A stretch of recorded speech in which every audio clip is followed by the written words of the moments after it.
Hello friends. 22 मार्च को बिहार दिवस मनाया जाता है।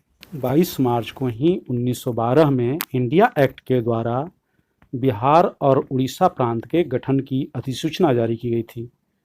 इसके पहले बिहार बंगाल प्रांत का हिस्सा हुआ करता था। बिहार का प्राचीन काल काफ़ी गौरवशाली रहा है।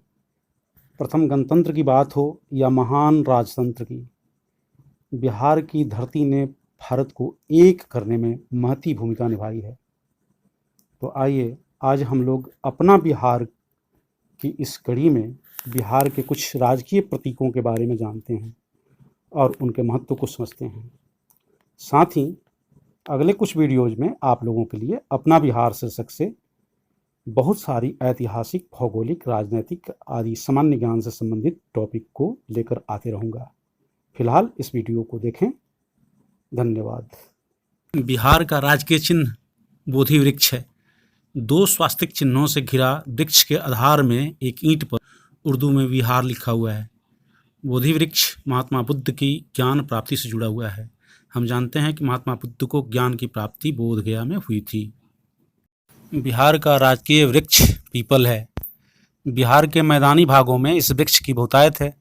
शीतल छांव, पक्षियों का बसेरा और पर्यावरण के संरक्षण में मददगार यह वृक्ष धार्मिक तथा सांस्कृतिक दृष्टि से काफ़ी महत्वपूर्ण है। महात्मा बुद्ध को ज्ञान की प्राप्ति पीपल वृक्ष के नीचे ही बोधगया में हुई थी। इतना महत्व का होने की वजह से ही इस वृक्ष को बिहार का राजकीय वृक्ष होने का दर्जा प्राप्त है। बिहार का राजकीय फूल गेंदा है। घर आंगन में, छतों पर, गमलों में या हमारी छोटी सी बगिया में यह अपनी आकर्षक मुस्कान तो बिखरता ही है, व्यावसायिक तौर पर भी फूल बागानों की शान है। यह औषधीय गुणों से भरपूर गेंदा सजावट से लेकर स्वागत तक में हमारा हाथ बटाता है। अभी यह बिहार का राजकीय पुष्प होने का दर्जा प्राप्त कर चुका है। बिहार का राजकीय पशु है बैल। बिहार के कृषि प्रधान राज्य होने की वजह से बिहार के प्रत्येक किसान के घर में दिखने वाला एक पशु था बैल। लेकिन कृषि के आधुनिक यंत्रों के प्रयोग का प्रचलन बढ़ने से बैलों की उपयोगिता सीमित हो गई और किसान के घर से बैल गायब होते गए। अब बैल को बिहार का राजकीय पशु घोषित किया गया है। पहले से बिहार का राजकीय पशु था गौर।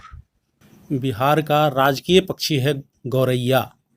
जीवन शैली में बदलाव के साथ ही हमारे घरों में इस नन्हे से मेहमान लायक कोई कॉर्नर भी नहीं बचा जहां यह सुकून से जी सके।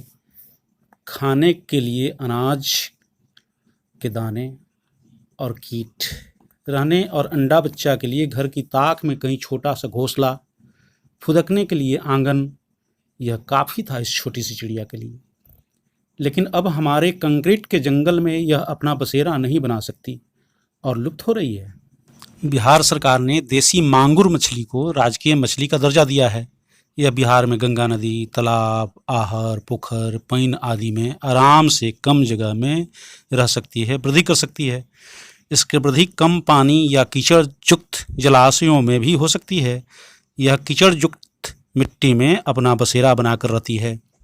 प्राणी वैज्ञानिकों के अनुसार यह मछली वायुश्वासी है, यानी हवा से ऑक्सीजन लेने में भी सक्षम है। इसमें गील के अलावा भी श्वसन अंगों का विकास हुआ है।